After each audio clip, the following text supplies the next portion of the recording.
Brand New Pencils, Brand New Books by Diane deGroat.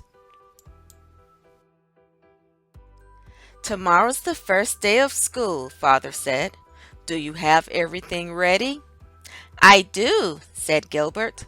I do too, said Lola. And I'm going to school with Gilbert. Gilbert frowned. No, Lola, he said. I'm going to big kid school. You're going to preschool.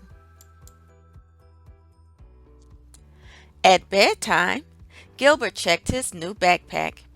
Inside were his brand new pencils and his brand new notebooks.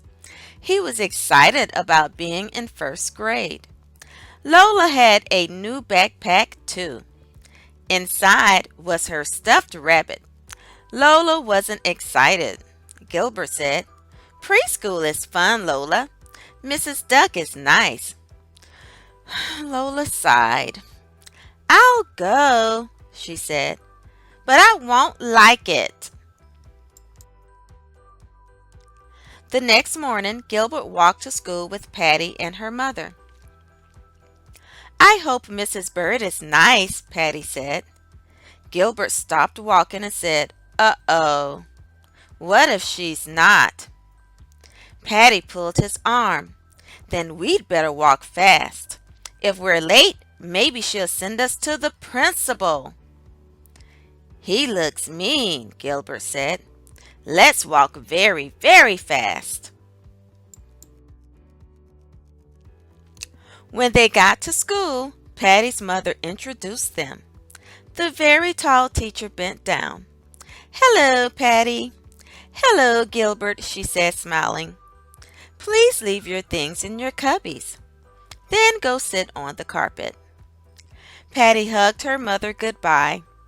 Gilbert wished that his mother was there to hug too. Gilbert found a cubbyhole with his name and his photograph on it. He looked at the photograph on the other cubbies. He didn't know anyone except Patty. Patty sat down next to a girl named Margaret, and Gilbert sat next to Patty. Patty talked and laughed with Margaret until Mrs. Bird turned the lights off and on. Their kindergarten teacher never turned the lights off and on. Everyone suddenly grew quiet. Good morning and welcome to first grade, Mrs. Bird said. A boy named Philip held up a big fat book and said, I know how to read. Mrs. Bird smiled and said, Thank you for sharing, Philip. This year we will all learn how to read. Now everyone please take your seats. Gilbert was worried. He couldn't read the kind of book that Philip could. Gilbert took the desk next to Patty's. Suddenly, a big kid said, Can't you read? He pointed to the name taped to the front of the desk. It says Lewis. That spells Lewis. Gilbert turned red.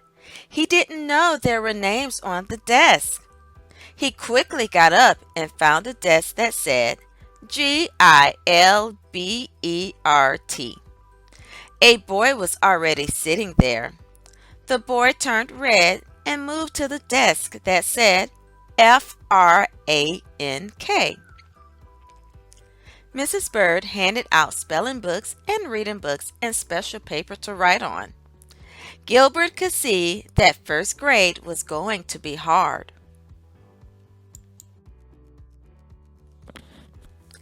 At snack time, Louis shouted, Oh boy, chocolate cookies! Mrs. Bird turned to him and said, We don't shout in class, Louis. That's a rule in first grade. She wrote on the chalkboard, Rules. Number 1, use your quiet voice. Then she asked, What are some other rules we should follow? Patty raised her hand and said, We should say please and thank you. Mrs. Bird wrote it on the board. Gilbert knew that rule and wished he had said it first. Mrs. Bird listed all the rules they could think of until Gilbert finally added, "You should always sit at the right desk."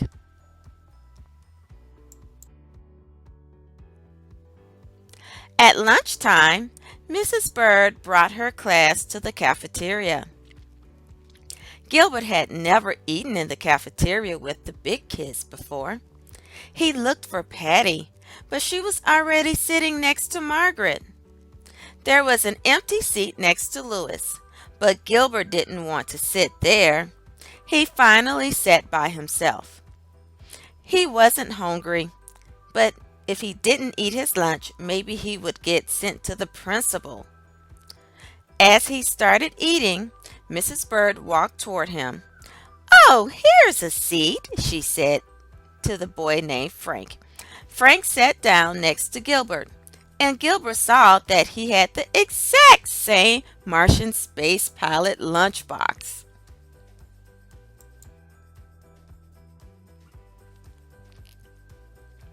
At recess, Frank and Gilbert climbed all the way to the top of the climbing fort. Philip was a good reader, but he was not a good climber. When he tried to go up the ladder, he kept tripping on his big feet. After recess, they painted pictures to go into the rule book. Louis was a good climber, but he was not a very good painter. He spilled green paint all over his desk.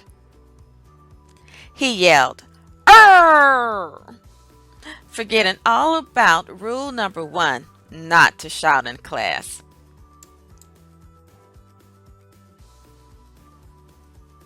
After they cleaned up, it was quiet time.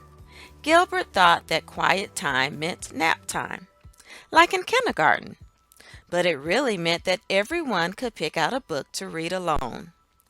Gilbert picked a Frog and Toad book and brought it to the beanbag chair. Everyone was very quiet, especially Louis. He had fallen asleep reading Goodnight Moon. When the bell rang at the end of the day, Gilbert wasn't ready to go home. He was still reading Frog and Toad Are Friends when his mother came to pick him up. Philip was helping him with the words he didn't know. "I know how to read," Gilbert announced proudly. "Take the book home, Gilbert," Mrs. Bird said. "See if you can finish it." "I have homework too," Lola said to Mrs. Bird. "I have to write my name 10 times. School is very hard."